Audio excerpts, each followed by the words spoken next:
ખાસ કરીને રેપિયર જકાર્ડમાં બનતી સાડી માટે તો દેશભરમાંથી માંગ વધી રહી છે અને અત્યારથી જ 4 મહિનાનું એડવાન્સ બુકિંગ થઈ ગયું છે.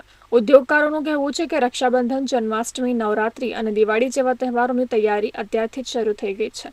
ચોમાસાની સાથે બજારમાં પણ મૂવમેન્ટ વધી રહી છે. પરિણામે ઉત્પાદકો હાલ ઓર્ડર મુજબ માલ તૈયાર કરવા લાગ્યા છે.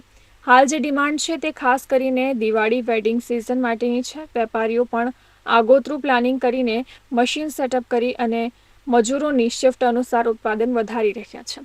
રેપિયર સાડી સાથે સાથે ડ્રેસ મટીરિયલ, કુર્તી ફેબ્રિક અને ડિઝાઇનર સૂટ્સ જેવી કેટલીક પ્રોડક્ટ્સમાં પણ ઓર્ડરની સંખ્યા વધી રહી છે.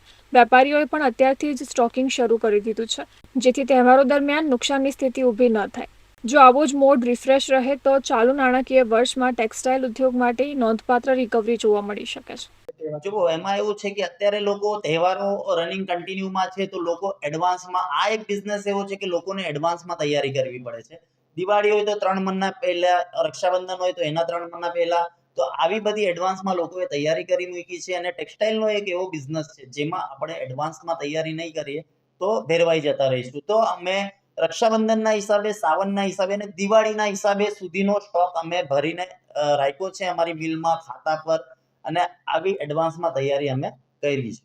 આ અંગે સચિન જીઆઈડીસી એસોસિએશનના ડિરેક્ટર મહેન્દ્ર રામોલિયાએ જણાવ્યું હતું કે હાલમાં શહેરની ટેક્સટાઇલ માર્કેટમાં વેપારની મૂવમેન્ટ ખાસી વધી ગઈ છે. વિવિધ તહેવારોની સિઝન શરૂ થવાને કારણે દેશભરમાંથી માંગ નીકળી છે. હાલ જે ડિમાન્ડ છે તે દિવાળી અને લગ્નની સિઝનને લઈને વધુ છે, જેથી વેપારીઓ પણ ડિમાન્ડ પ્રમાણે માલ તૈયાર કરવામાં વ્યસ્ત થઈ ગયા છે. રેપિયર જકાર્ડ એસોસિએશનના ઉપપ્રમુખ ડોક્ટર હરેશ પટેલે કહ્યું કે દિલ્હી, મહારાષ્ટ્ર સહિતના દેશના વિવિધ રાજ્યોના ટેક્સટાઇલ બજારમાંથી ઓર્ડરો આવી રહ્યા છે.